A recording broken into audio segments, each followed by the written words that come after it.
देखिए हर खबर यहीं पर, सब्सक्राइब कीजिए TV9 भारतवर्ष। इस वक्त जाने माने कवि कुमार विश्वास हमारे साथ फोन लाइन पर जुड़ गए हैं। कुमार विश्वास, आप कैसे याद करेंगे आज ऋषि कपूर को? और सबसे पहले तो ये कहना ही अपने आप में बहुत ही अजीब लग रहा है कि ऋषि कपूर एक महान अभिनेता थे। यकीन करने का दिल नहीं चाह रहा कि वो अब हमारे बीच नहीं रहे। देखिए सर, ये मुश्किल वक्त है, मनुष्यता पर आते हैं ऐसे वक्त, और यही हमारी हिम्मतों के इम्तिहान के वक्त होते हैं। तो एक ऐसे वक्त में जब पूरी दुनिया एक माइल्ड डिप्रेशन में है, हम लोग कितने ही पढ़े लिखे हों, कितना ही सोचते समझते हो, कितना ही लोगों को मोटिवेट करते हो, लेकिन ख्याल में तो आता ही है कि क्या हो रहा है, पूरी दुनिया में क्या हो रहा है। ऐसे वक्त में कल एक दोस्त का जाना जो बहुत ही जबरदस्त अभिनेता भी था और जो बहुत ही अजीज आदमी था मेरे जीवन में भी, और आज हमारे वक्त के सुपरस्टार का जाना, मतलब हम लोग जब बड़ा होना शुरू हुए तो Amitabh Bachchan angry young man से कन्वर्ट हो रहे थे और उनका जो रोमांटिक स्टारडम था वो नीचे जा रहा था। ऐसे वक्त में हमारे ख्वाबों को तो जो पर दिए, हमको जो मोहब्बत का ककेरा रंगमंच के थ्रू या इसके थ्रू सिखाया, वो तो उन्होंने ही सिखाया। तो ऋषि साहब का जाना एक सपने के जाने जैसा है, एक जिंदा दिल आदमी। मेरी कुछ एक बार की मुलाकातें थी, एक दो बार निजी और कुछ एक महफिलों में उनसे मुलाकात हुई। तो वो कपूर खानदान के एक ऐसे आदमी थे जो ओपन अप होते थे। मतलब बाकी लोग भी बड़े सुपरस्टार हैं वहाँ और बड़े पॉपुलर लोग हैं, लेकिन जनरली आप जाइए तो वो ये नहीं कहते कि हाँ आपको टीवी पे देखा है, बड़ा अच्छा बोलते हैं और बहुत अच्छी बात करते हैं, या आपसे बातें करें, पॉलिटिकल बातें करें, सोशल बातें करें, लेकिन वो लोगों से ओपन अप होते थे। और वो 3-4 पीढ़ियों के बीच का एक पुल थे। उनके पास पृथ्वीराज कपूर और राज कपूर की परंपरा थी, जिसे उन्हें आगे अपने भतीजों, अपने बच्चों को सौंपना था, और ये बात उन्होंने बखूबी निभाई थी। और आपको ये भी याद होगा कि वो पहले आदमी थे कपूर खानदान के जिन्होंने अपने आप को पूरी फिल्म इंडस्ट्री के लिए प्रस्तुत किया था। शुरुआत जरूर उनके पिताजी ने उनकी करा दी थी, लेकिन बाकी जो मुकाम उन्होंने बनाया था, और खास तौर पर अब जो दूसरी इनिंग में वो कमाल कर रहे थे, उन्होंने अनुभव सिन्हा की मुल्क की थी और मैं चमत्कृत रह गया था। मैंने अनुभव भाई को फोन करके कहा कि मुझे अंदाजा नहीं था कि आपने इस आदमी को चुना और इन्होंने कितना कमाल काम किया। सही बात है। 102 नॉट आउट की थी उन्होंने अमिताभ बच्चन के सामने। अमित जी महानायक के बहुत अच्छे अभिनेता है, लेकिन अमित जी को बराबर की टक्कर दी थी उन्होंने 102 नॉट आउट में, अभिनय में, अपने में। और जो दोस्त हमारे जाते थे उनसे मिलने लंदन या अमेरिका में जब वो थे, तो डॉक्टर्स के साथ भी और तमाम लोगों के साथ जो हंसी मजाक, इन दिनों ट्विटर पर बहुत जागृत थे और लोगों से बात करते थे, इंगेज करते थे। ये स्टारडम होते हुए भी आना मुश्किल काम है, एक जिंदा दिल आदमी खोया है। लेकिन फिर भी मेरा ये कहना है कि लोगों को हिम्मत नहीं हारनी चाहिए और हम सबको जो है उनकी जिस मुस्कुराहट के साथ वो थे, उसी मुस्कुराहट के साथ उन्हें भीगी आंखों से विदा करना चाहिए, ये मानकर कि यही वक्त था उनका हमारे पास तक रहने का। क्योंकि इस मुश्किल का सामना, चाहे वो कोरोना की हो चाहे ऐसी खबरें हों, हमारी हिम्मत ही एक दूसरे को सहारा देगी। मैं खुद बहुत शॉक्ड हूँ, कल से तो बहुत मुश्किल वक्त था ही और आज एक फिर नई खराब सूचना मिली है। बिल्कुल कुमार भाई, आपने जिक्र किया ऋषि कपूर की जिंदा दिली का, और साथ ही साथ वो किस तरह से सोशल मीडिया पर इन दिनों एक्टिव रहते थे और अपने फैंस से भी कम्युनिकेट करने की कोशिश करते थे, और कई बार बहुत ही ज़बरदस्त सटायर उनका देखने को मिलता था।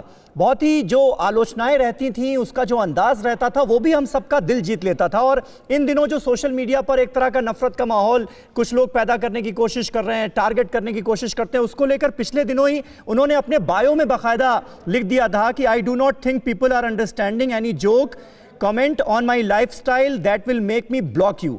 अगर इस तरह का कोई कमेंट करेगा तो मैं उसे ब्लॉक कर दूंगा। और लगता है लोगों को समझ नहीं आ रहा है कि मैं क्या कहने की कोशिश कर रहा हूं, क्या सटायर करने की कोशिश कर रहा हूं। हाँ, ये उत्साह उनके वैसे भी था। जैसे जब वो लौट के आए थे तो उन्होंने अपने घर आने पर जो फोटो डालकर कहा आई एम होम, मतलब उसमें बड़ी उम्मीद दिख रही थी। सही बात जब वो कैंसर का इलाज करके लौट के आए थे। और देखिए, आप एक बात और भी मानिए कि राज कपूर साहब का, पृथ्वीराज कपूर साहब का जो खानदान है, वो फिल्म इंडस्ट्री की पहला क्लैन है, वो पहला बेस्टन है, वो पहला किला है। उससे पहले खानदान नहीं थे। जो अब जो खानदान आए हैं जिनमें 2-2 पीढ़ी 3-3 पीढ़ी के अभिनेता हैं, पृथ्वीराज कपूर साहब पहले आदमी थे जिनके घर में इतने सारे स्टार हुआ करते थे। तो ऐसे में थोड़ा सा स्टारडम रखना, थोड़ा सा एटीट्यूड रखना, वो तो बहुत ही स्वाभाविक सी बात हो जाती है किसी के साथ भी, और उनमें वो था भी।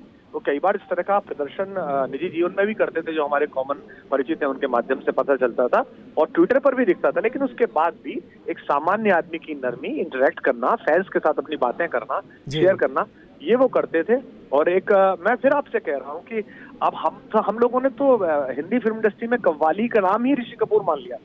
तैयब अली प्यार का दुश्मन, हाय हाय, मतलब वो 70 के दशक में जो भी लड़का लड़की प्रेम में है और परिवार वाले साथ नहीं दे रहे हैं, उसके लिए एक ही गाना था कि वो उनका गाना गाए। या तवायफ में उन्होंने लास्ट के टाइम में जो एक्टिंग की थी, तो शायरी का इस्तेमाल करना अपनी बातचीत में, और किसी भी महफिल में अगर वो मिलते थे तो वो एक जो स्टार का एटीट्यूड होता है कि देखना ही नहीं है, मिलना ही नहीं है, कौन है, या नए लोगों से मिलने के लिए नहीं खुलना है, ऐसा नहीं था। जितने भी लोग हैं सब जो है वो चिंटू जी को छू के मिलके जाएंगे ही, और कोई मिलेगा नहीं, आगे पीछे जा रहा हो तो उसको चिंटू जी खुद ही अड़का के आवाज लगा पूछ। बिल्कुल। और कुमार भाई, अभी हम बॉबी के कुछ सीन्स दिखा रहे हैं और बॉबी का गाना भी हमने थोड़ी देर पहले दिखाया, और वही मैं भी जिक्र कर रहा था अपने दर्शकों से कि 1973 में ये फिल्म आई, उस वक्त 21 साल सिर्फ उम्र थी चिंटू जी की, और रातों रात इस फिल्म में जो उनका अभिनय रहा, जो अंदाज रहा, उसने किस तरह से हिंदुस्तान का दिल जीता, और ऋषि कपूर रातों रात सुपरस्टार बन गए। और तब से लेकर आप अब तक देखिए कि 102 नॉट आउट आती है उनकी फिल्म, और कुछ फिल्में जिनका मैं जिक्र करना चाहूँगा, द बॉडी जो उनकी आखिरी फिल्म रही वो डिजिटल प्लेटफॉर्म्स पर रिलीज हुई। तो तब से लेकर अब तक उनकी एक्टिंग के जो आयाम हिंदुस्तान ने देखे, और अब हम कितना कुछ मिस करने वाले हैं उनकी एक्टिंग में, जो अभी जितना पोटेंशियल था। अब उनके लिए दरवाजा जरूर उनके पूज्य पिताजी ने खोला था बॉबी के माध्यम से, और बॉबी उस समय एक ऐसा स्टेटमेंट थी, जैसे हर जनरेशन के पास एक स्टेटमेंट आता है ना, जैसे अमर प्रेम एक स्टेटमेंट आया था 60 के दशक के लोगों के लिए, ऐसे 70 के दशक के लोगों के लिए ये आया था, 80 के दशक के लोगों के लव स्टोरी आया था, आपको याद हो, जहाँ प्रेम पूरी समाज, पूरी दुनिया, पूरी कायनात से लड़के खुद को प्रूव करता है। तो बॉबी एक पूरे दशक का स्टेटमेंट है। उसमें डिम्पल जी की मासूमियत भी थी, उसमें विठल भाई पटेल जैसे नए राइटर्स के गाने भी थे, है ना, मतलब प्यार करे फांसी लगवाए ऐसे आशिक से डरियो, इस तरह के जुमले डाले गए थे उसमें पूरा, तो अपने आप में कंप्लीट पैकेज था। लेकिन ऋषि कपूर का बॉबी स्टार्टिंग पॉइंट है, ऋषि कपूर बॉबी नहीं थे, उन्होंने आगे लगातार जहीला आदमी और तमाम ऐसी चीजें उन्होंने जिनसे प्रूव किया खुद को कि उनके अंदर एक पोटेंशियल भी है और वो बहुत सारी चीजों में फिट कर सकते हैं। अमर अकबर एंथोनी में इतनी बड़ी स्टार कास्ट के बीच में खुद का जो सेंटर है, एपी सेंटर बनाए रखना, तो मुश्किल काम था।